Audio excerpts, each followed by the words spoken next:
What's up, Matt? How are you? What's going on, man? What's going on? I got to get my camera right. Can't complain. Look at me. I'm all right. Let's see. All right, I'm good. Trying to get this thing situated. if you saw my little hooked up session right now, you'd be like, Tanya, for real? Hey, you got to make it work. Listen.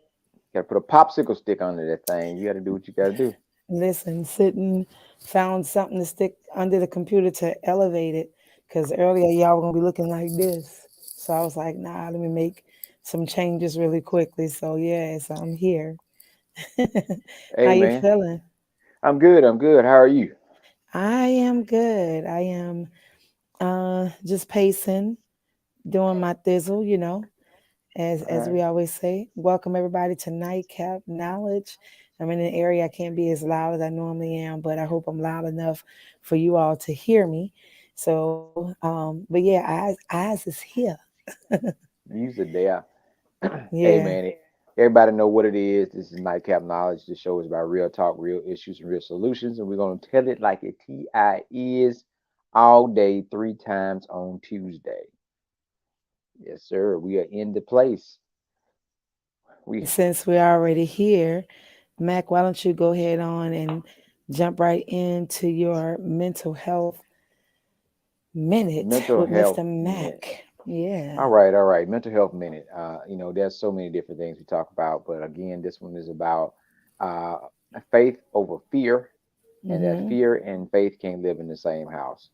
Meaning that you gotta know, um, have a faith in yourself and faith in your deity, and that you can accomplish things. A lot of times, sometimes things look like it's not gonna work out. You know that this is what you're supposed to be doing, and you run into boundaries. Sometimes it's boundaries as a physical object. Sometimes it's people.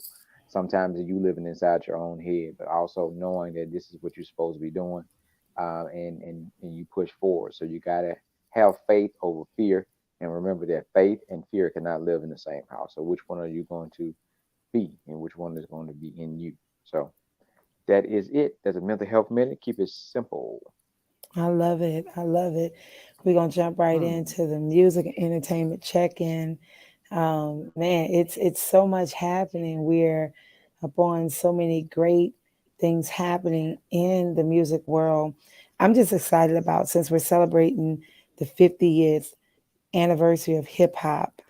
Hmm. Shout out to all of the amazing legends, leaders, ancestors who've come before to create such a dope genre of music that has taken a different path to enhance, but Hmm. not change the originality of what hip hop music is, but also to celebrate it.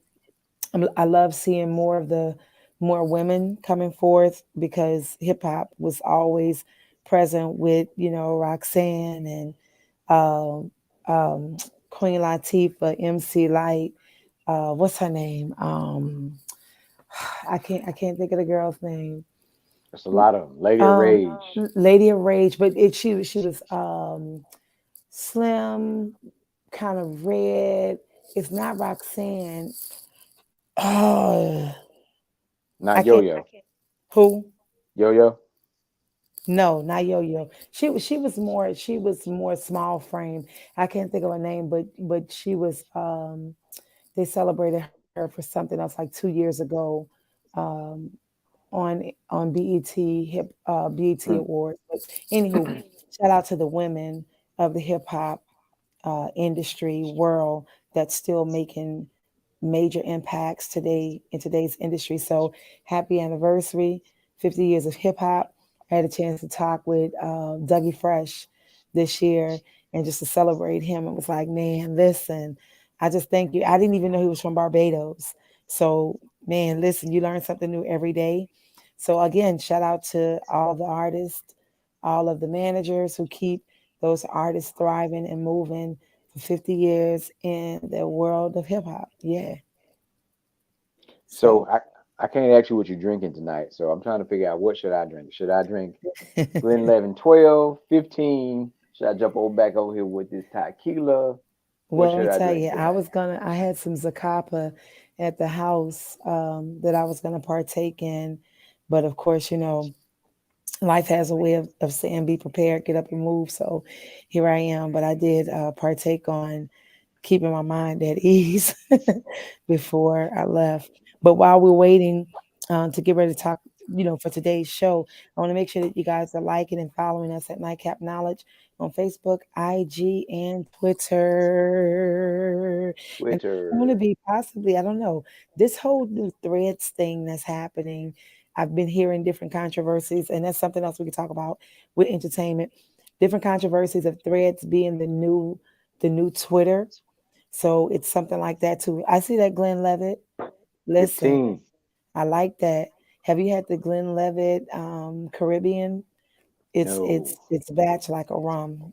It's insane. Oh, we need But to get some.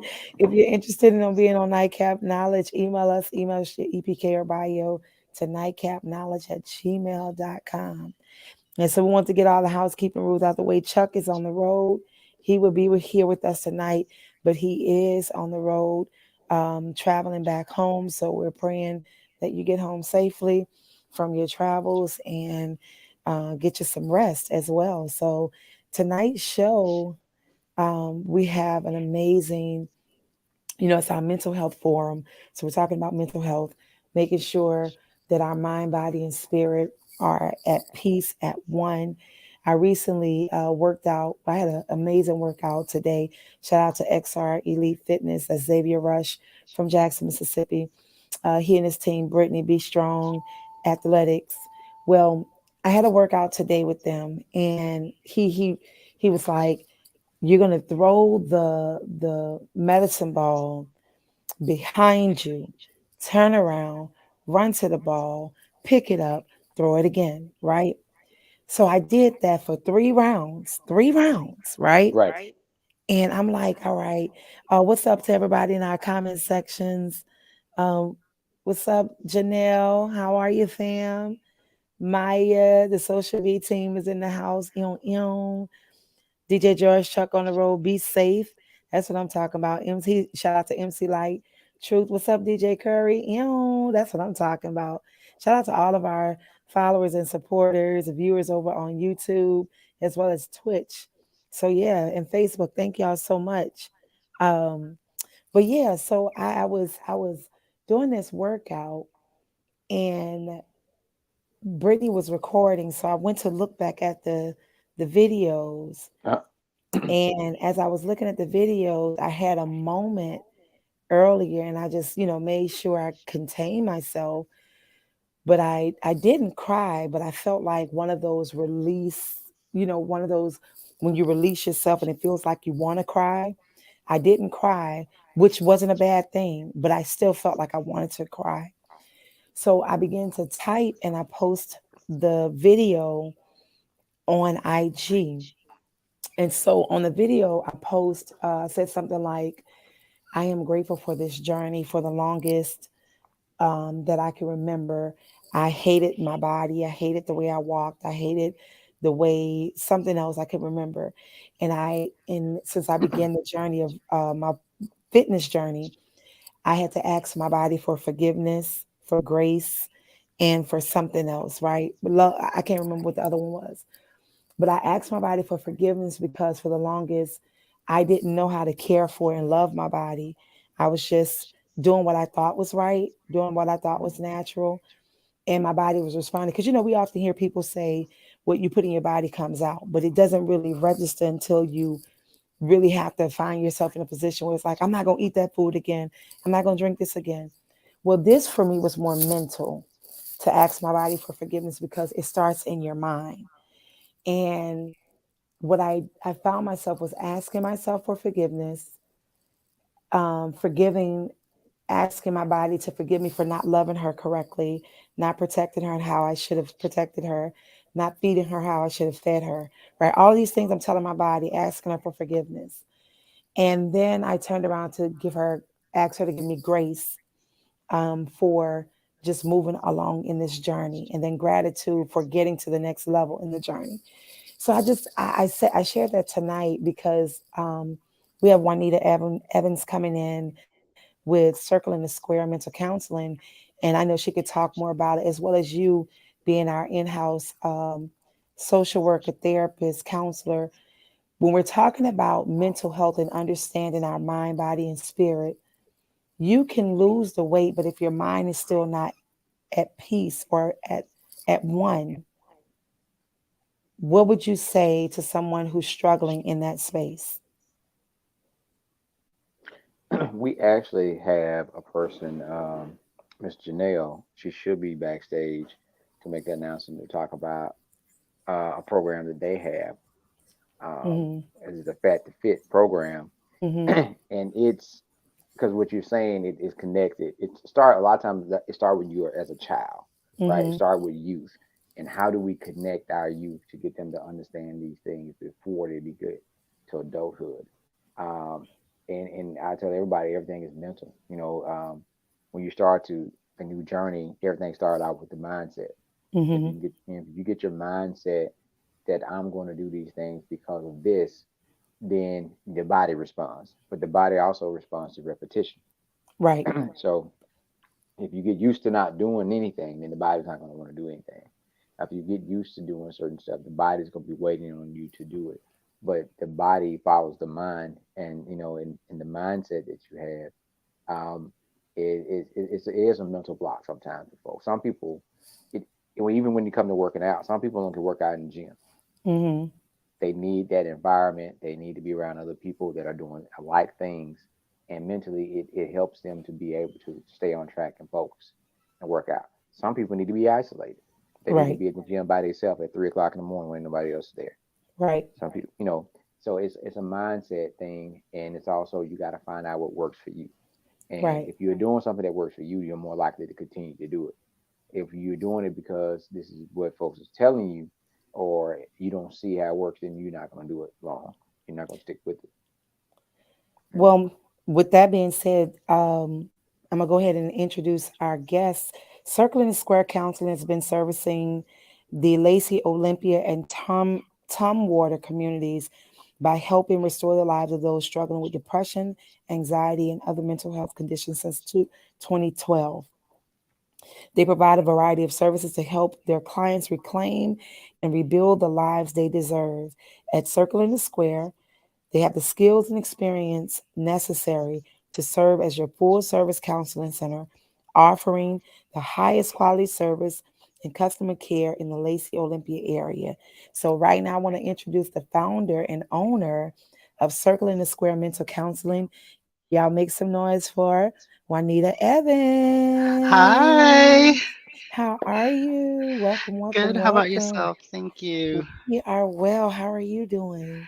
I'm doing well. I just got back from a little vacation for myself, so I'm kind of coming in at Whoop whoop. I love. Where did you trying to take. go?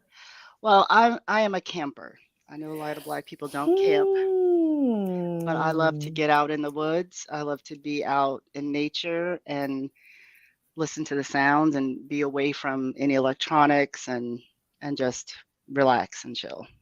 I love it. Well, Hmm. I'm Tanya. It is so nice to meet you. Nice to meet you too. And that's my frat brother. Well, over here. Yeah, my frat brother, Mac, Hi, Mr. Mac. Mac.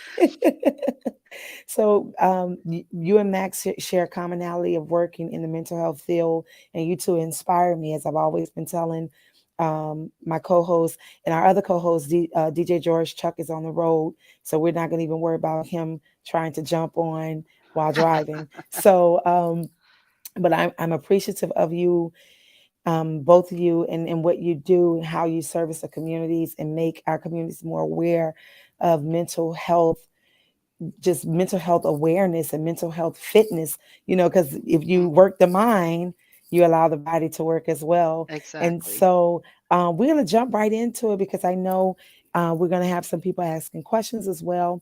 So right now, I guess the first question, tell us who you are, give us a background, what you do, because we know how circling the square helps. So we're going to jump right into it. What got you into this world of mental health? And yeah, and how long have you just really aspired to help the mind of the communities? It was a long journey. I went to college and I didn't really know what I wanted to do. Like most people, especially young people nowadays, they no one knows what they want to do. But I went into nutrition. I got my bachelor's degree in that, and I worked for the WIC program and the Women, Infants, and Children program for a while in North Carolina. And that program is a wonderful program to help people who, I used it when I was, young and have, with my young children when I needed it. And it's great, but it only goes so far when it comes to helping people.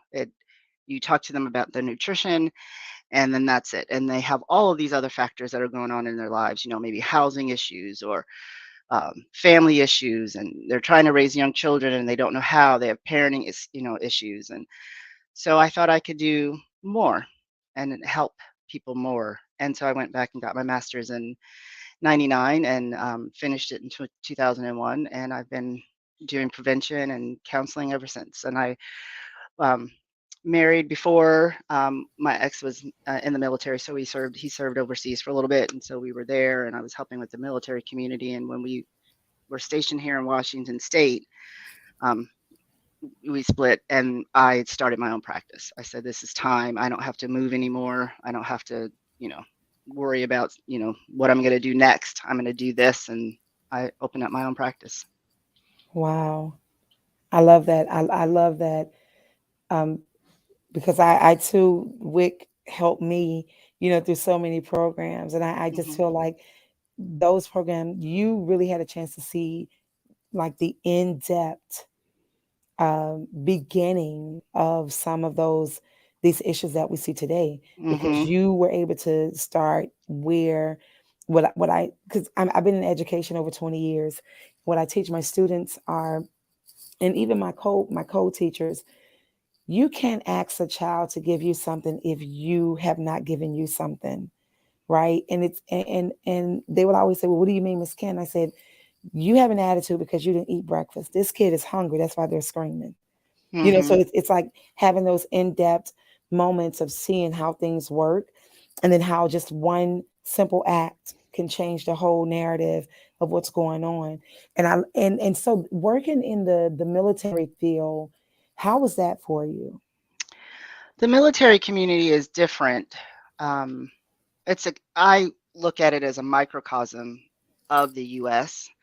Mm, You have so many different backgrounds and cultures within that system, and so and when I was overseas, I worked in prevention as well. It was the new parent support program, and it helped young parents, again, parenting skills, trying to assess for any abuse and neglect, and trying to stop it before it starts. So mm, that's but the military community, again, it's a microcosm of the U.S. So if you're struggling in the in civilian world, as they call it, you're going to be struggling in the military world. So it doesn't matter where you are or who you are or what job you have. If you don't have your mental health under control, it's going to catch up with you.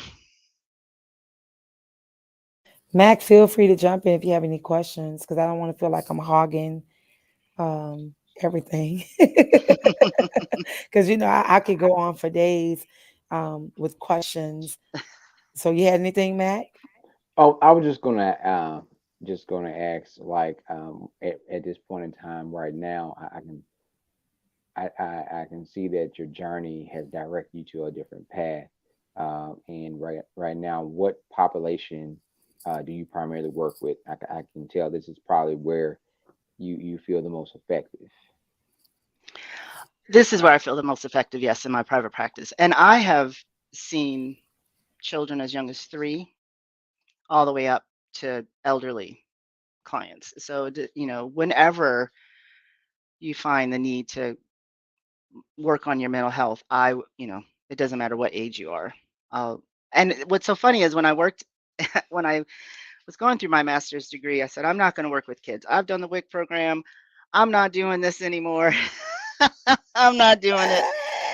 And lo and behold, this is where I am. I have quite a few teenagers on my caseload right now. And Mm, I really do like working with young people because they have an insight, if we allow them to speak, mm-hmm. that is pretty interesting. And it can change some of your thought processes if you allow them to speak and allow and take in what they have to say, because they have a voice, and they have something to say. It might not resonate with you if you're not listening first. Mm-hmm. You've already been there, done that, and you think you know everything. You don't want to listen to what the young people say, but they have something to say, and they I, have issues. They have things that they're going through that we went through when we were younger, but we weren't allowed to to, well, I won't say we. Mm-mm.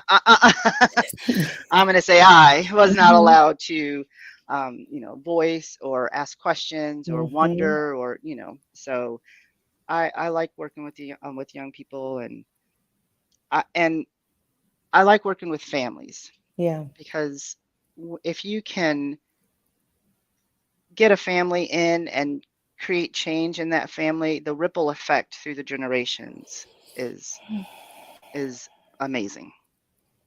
You talk about kids, um, and having been in education for so long. I said the same thing. I'm done. I'm not teaching anymore.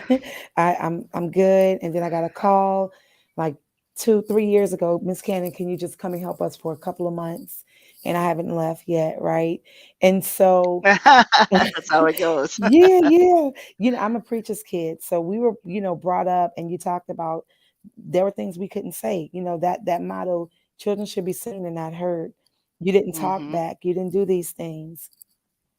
And I would say over the course of about 15 years ago, I began to really understand the the shift that was happening with the generations, and how kids were free to say things. And I began to look back and say, well, they didn't say it in a disrespectful manner. They were just voicing how they felt, Hmm. and understanding it from a point of children should be seen and heard Yes. because they have a story to tell, or they have a situation that they're trying to come out of.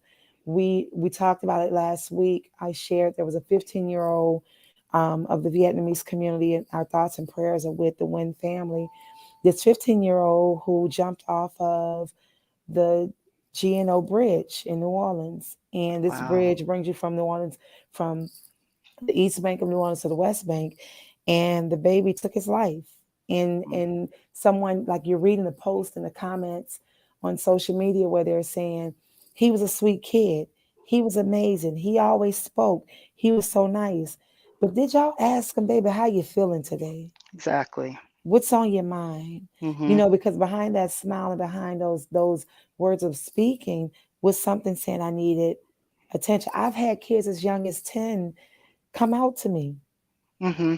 and having a conversation with their families, like, you need to talk to your children, and you need Yes. to, when you talk to them, I need you to also to do a huge favor.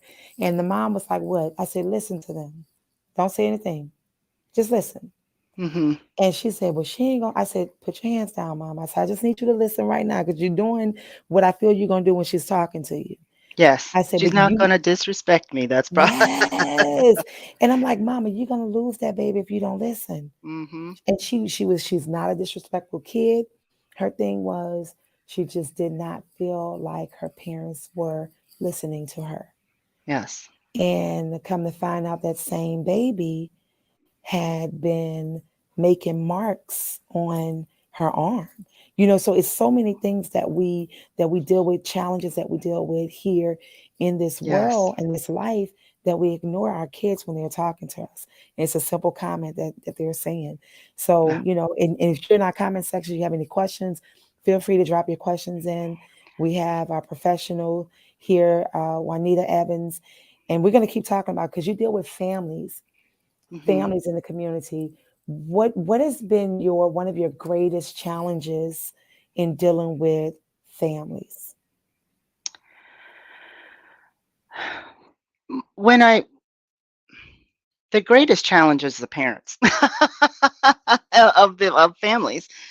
Um, when you have a family that's in disarray, there's always that identified patient, and the parents, or if it's between the husband and wife, it's her fault or his fault, or they always want to point at one person and say, fix them. And if you fix this person, then everything in our family will. But we all know that's not true. If you fix anything on, my dishwasher is broken right now, and I'm really mad about it because this is about the fifth dishwasher I feel like that I bought. No, it's not. It's not the fifth one, but and we went to get it fixed, and he said, "Well, yeah, I can fix it for cheaper than maybe what you can buy it, but something else is going to break on it eventually, and you're going to have to fix that. So you might as well go get a new one." And everything is. completely fixed. So you have to come fix the whole system if you're going to work with a family. And so that's what when I look at the family, I look at the whole system. It can't just be mom and dad coming in and saying, fix my child, Mm-hmm. or husband and wife saying, fix my husband or fix my wife. It has to be the whole system. What's going on in every corner of that, Mm-hmm. Mm-hmm. of that Mm-hmm. family. Someone in the comment section, our Mammy's organization, what's up, Gaynell? She said, not mention the trauma embedded into our DNA.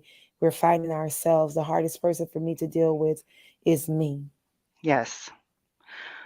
I remember, going through my program and thinking, how many of these people in here going through this program with me to learn mental health counseling actually need mental health counseling?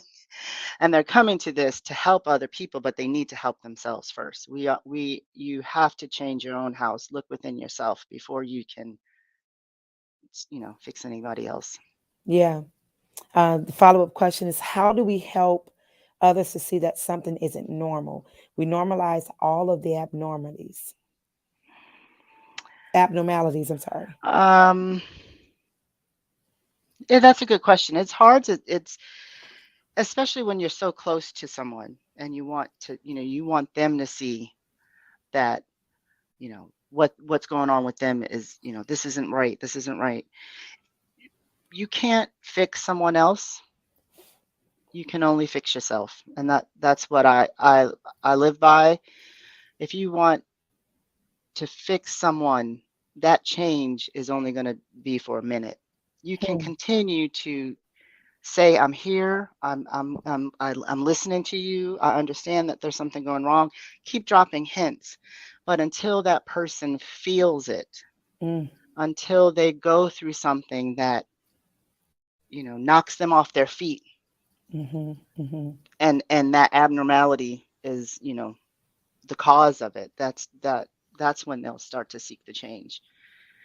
The only thing that you can do is ride the roller coaster with them if you Mm-hmm. want to. But if that person's issue is harming you, then that's when you need to take stock into you. Well, what do I need to do for myself? How do I need to Mm. keep myself from going through this drama or this secondary trauma from this person, because they're hurting, hurting people hurt people. So Mm-hmm. Mm-hmm. you don't want to be hurt by someone else and their trauma. So if it's your brother, or your mother, or your close friend, anybody, and your coworkers, because sometimes you can see stuff in them, and you're like, she needs to go get some help. Mm-hmm. But because she's coming at you every day with something, and it's not about your job, you just have to wait it out and get away from that. Say, put up your boundaries. Boundaries are the most wonderful thing that you can have Hmm. in this life, if you have your own boundaries. Wow. I'm trying to type that. I couldn't get to it because I was like so engaged because I thought about as Gaynell placed that question in the comment section. You're answering. We're looking at self first because I feel, and this is just me, I feel that we use the word selfish out of context as well as selflessness. Mm-hmm. And so that's just a whole nother, conversation. Yeah, you're right. But when you're talking about self, that's important. Recognizing, helping family, friends to recognize that what you feel is normal is really abnormal. Mm-hmm. And then the third thing that came to me was words, right? We use certain words to associate a behavior when it's an adjective, but then again, you're making an adjective a noun or verb, right? So the Mm-hmm. word crazy, that's a crazy person. Mm-hmm. Oh, they're crazy. That's so Mm-hmm. crazy right there. And it's some, and I've found myself, one word I don't know when I started hating this word, but the word stupid, right? When Mm-hmm. we use the word stupid, calling somebody stupid, that word really riles me up because I feel like you're placing, uh, um, if someone is saying that they don't understand and they don't know, they're not stupid. Mm-hmm. They're ignorant. to the point where they don't know what it is, but you're constantly poking at them using that word to where that creates PTSD or trauma, being labeled with something when you're just trying to learn. Mm-hmm. The word stupid, the word crazy, or Lazy. doing lazy, or Lazy is another. this Yes. one here, you know, Mm-hmm. all of these, we don't really think about it. And I had to take a account for myself to say that this word is associating this word with someone's mental psychosis or whatever they may be having at the moment is not helping them. Exactly. And so when we're, what would you say, um, what's a great way to help family and friends to begin to use words that are user friendly, that are safer to address an issue within a family where they've constantly been calling this family member crazy. So now the next generation, the generation after that, the kids are calling the person crazy. So Mm-hmm. how do you help a family to begin to change the way they're addressing certain things in the home that they've made normal that are really abnormal?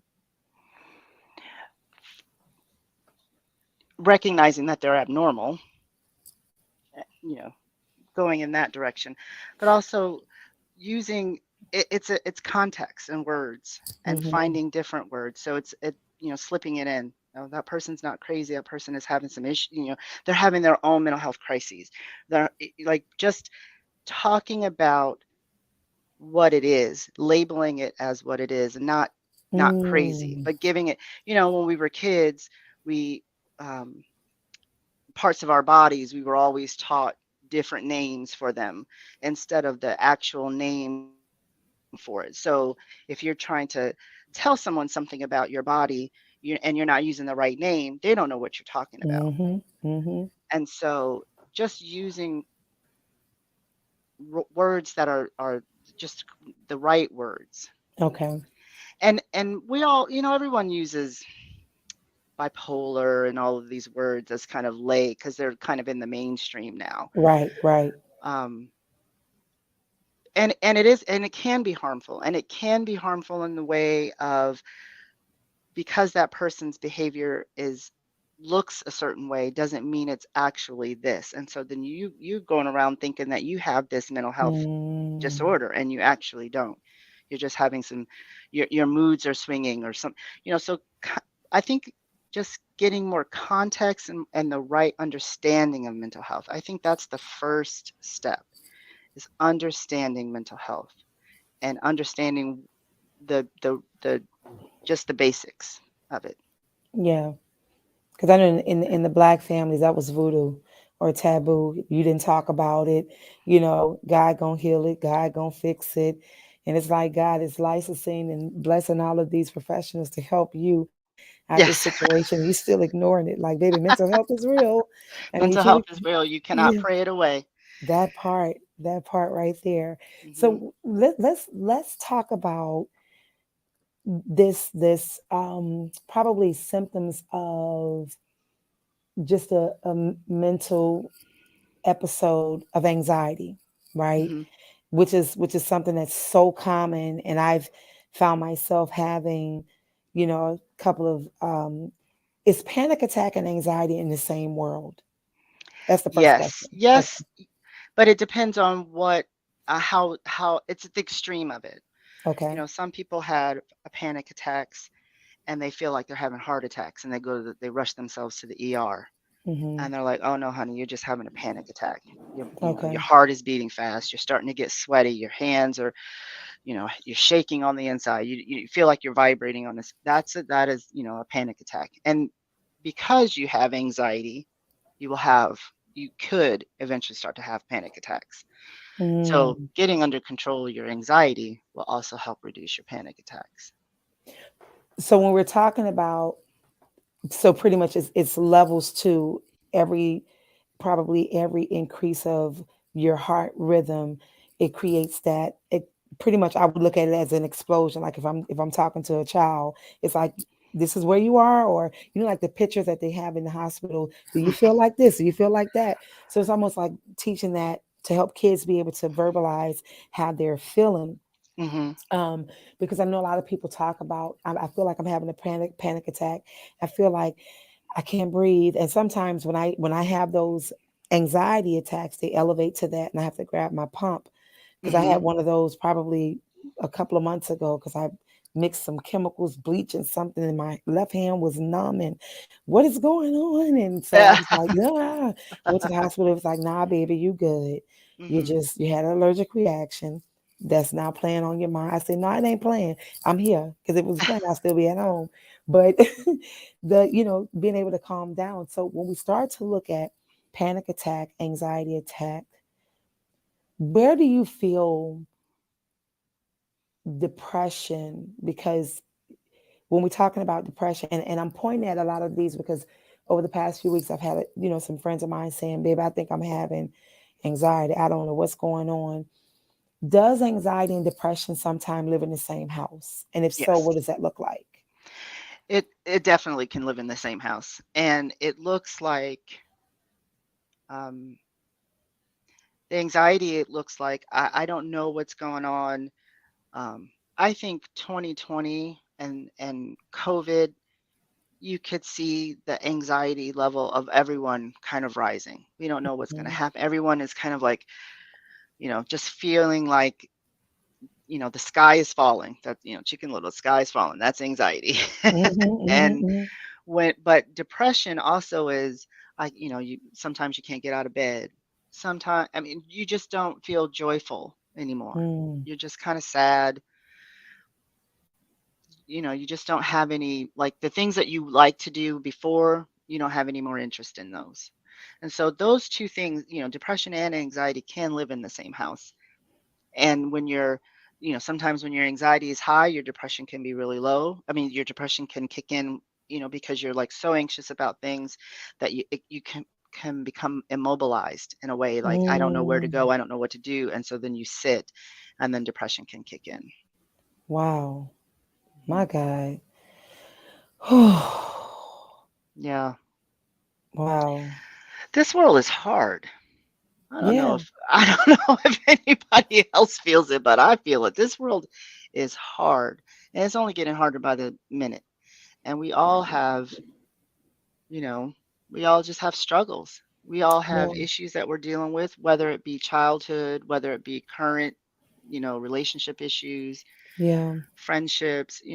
People are passing away. People are getting sick. I know so many people with cancer right now. All of these things are going on, and we're all supposed to just go to work, pay our bills, raise our children, cook dinner every night, and not feel it or not think about it, and that's Mhm. that's not how this works. This life is, things just can compound on top of, one after the other, and eventually you're like, I don't, you're just kind of in that depressed state. So now knowing, for those of you who are just tuning in, as I share that we are talking with Juanita Evans, founder and owner of Circle and Square Mental Counseling. If you want to know more about her counseling center, you can log on to caiscounseling.com. We're still talking. I just want to make sure those who are tuning in know what's going on and learning more about this mind that we have, and how we can begin to exercise that mind, which helps us to exercise our entire body, and just to be Hmm. overall healthy. Can you talk about how do we talked about that friend who was possibly having symptoms of something happening, in their mental, and needing to find resources, but recognizing now, becoming to recognize, okay, something possibly is wrong with me. How do you motivate them to move to the next step of saying, let's go and talk here? Um, let's talk to us about how do we help our friends to understand that it's okay to not be okay. Now let's go get help. It's so Well, that's first saying that it's okay to not be okay, and let's go get some help. You can always look at Psychology Today in your area. They will have a list of therapists that you can reach out to. Um, and reading the bios of the therapist on Mm, Psychology Today is so important. And I also recommend people take advantage of the 30-minute consultations that they have on Psychology Today. If that a therapist may have, if a therapist mhm, has a 30-minute consultation or some kind of free consultation, I would say take advantage of it because it is so important to find the right fit when you want to spill your, you know, life story to someone and all of the things that have beat you down and that have lifted you up.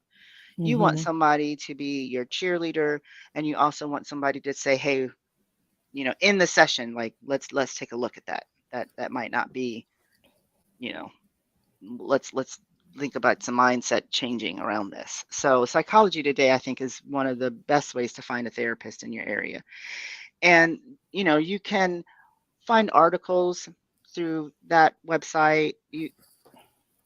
It's so hard to it's difficult to try to get someone else to see that they have mental health issues, mhm, especially when they have been operating in whatever way they've been operating in for so many years or such a long period of time.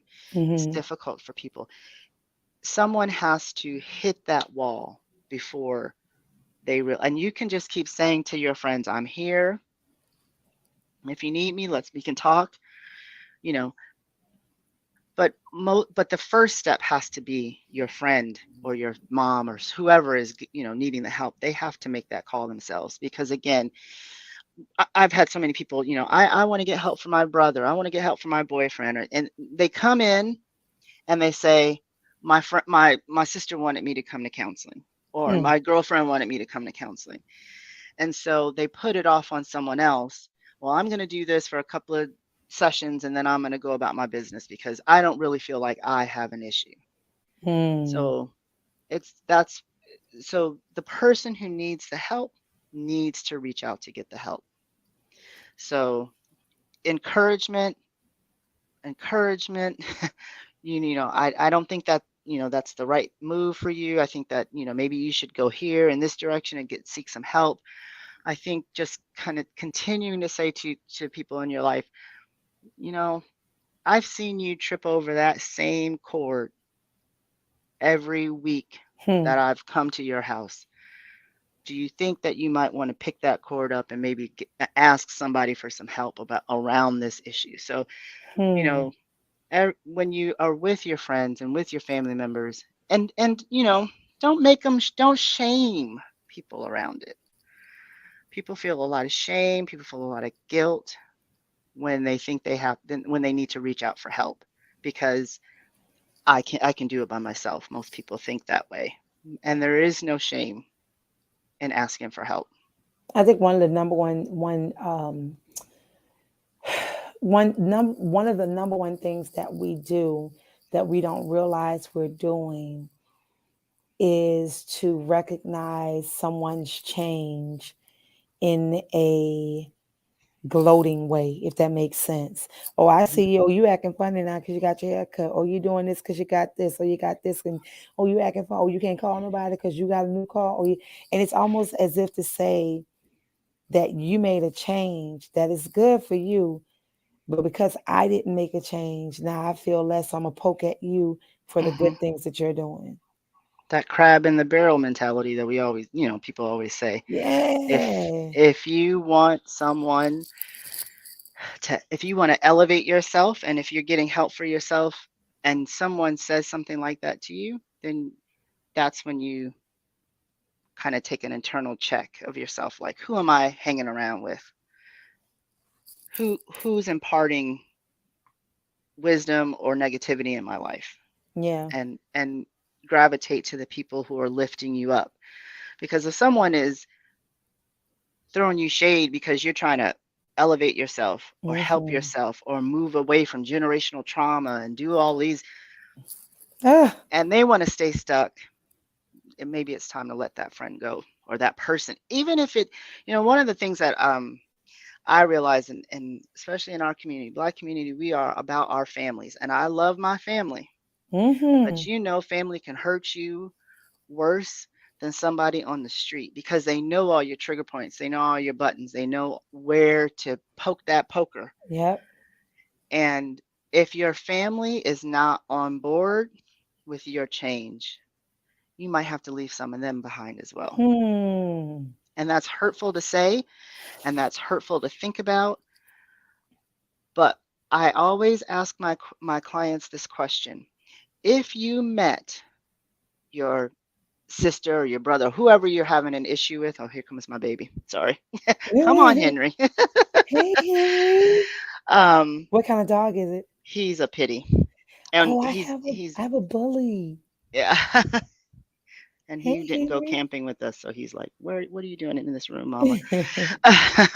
But I always ask my clients, if you saw whatever family member on the street, Mm-hmm.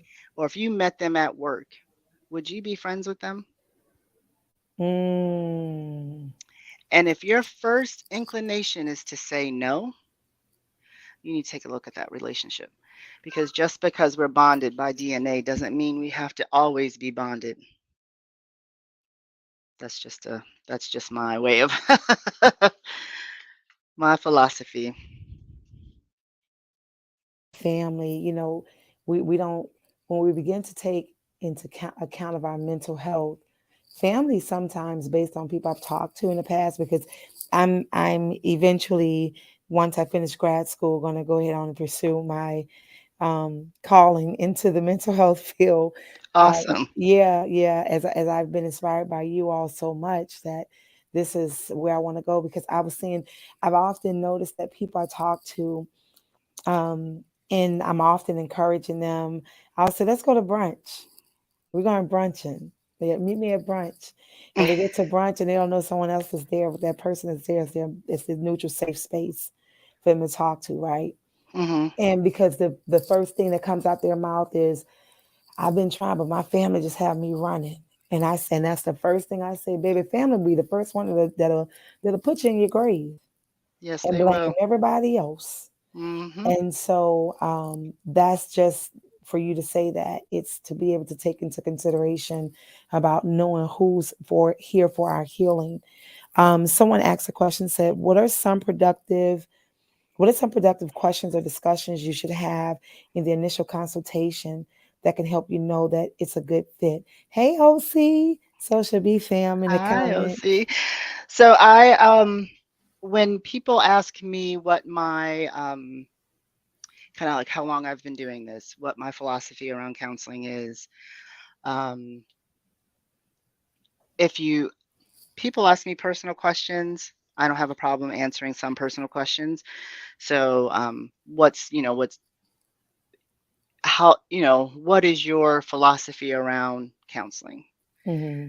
How long have you been in the field? Um, what populations have you worked with in the past? Mm, Hmm. that's important. Yeah. That's really important. Hmm. Yeah, that's really important. Yeah. Wow. I sit here because Hmm. it's I had someone that that was talking to me and wanted to give me some counseling advice, and she was a white lady, and she's like, tell me about your past. And I asked her, I said, and it made I said, how many black women you work with? I just want to know, how many Yeah. black men you work with, because I'm not denoting or dismissing your education and your skills of ability to help me. However, I feel that there are some things that you can't attest to push me to the next level if you haven't experienced that, or True. even lived in that community to understand this is hard out here. Yes.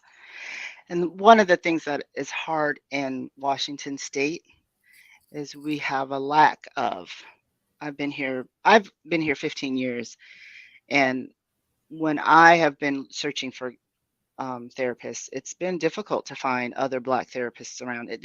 And I know the population of Black therapists are increasing in Washington Hmm. State, but in the 15 years ago, I had to drive about 45 minutes away to Wow. find someone that looks like me. Wow. In other states, you know, where the concentration of African Americans is higher, you might be able to find you know more mental health counselors that look like you.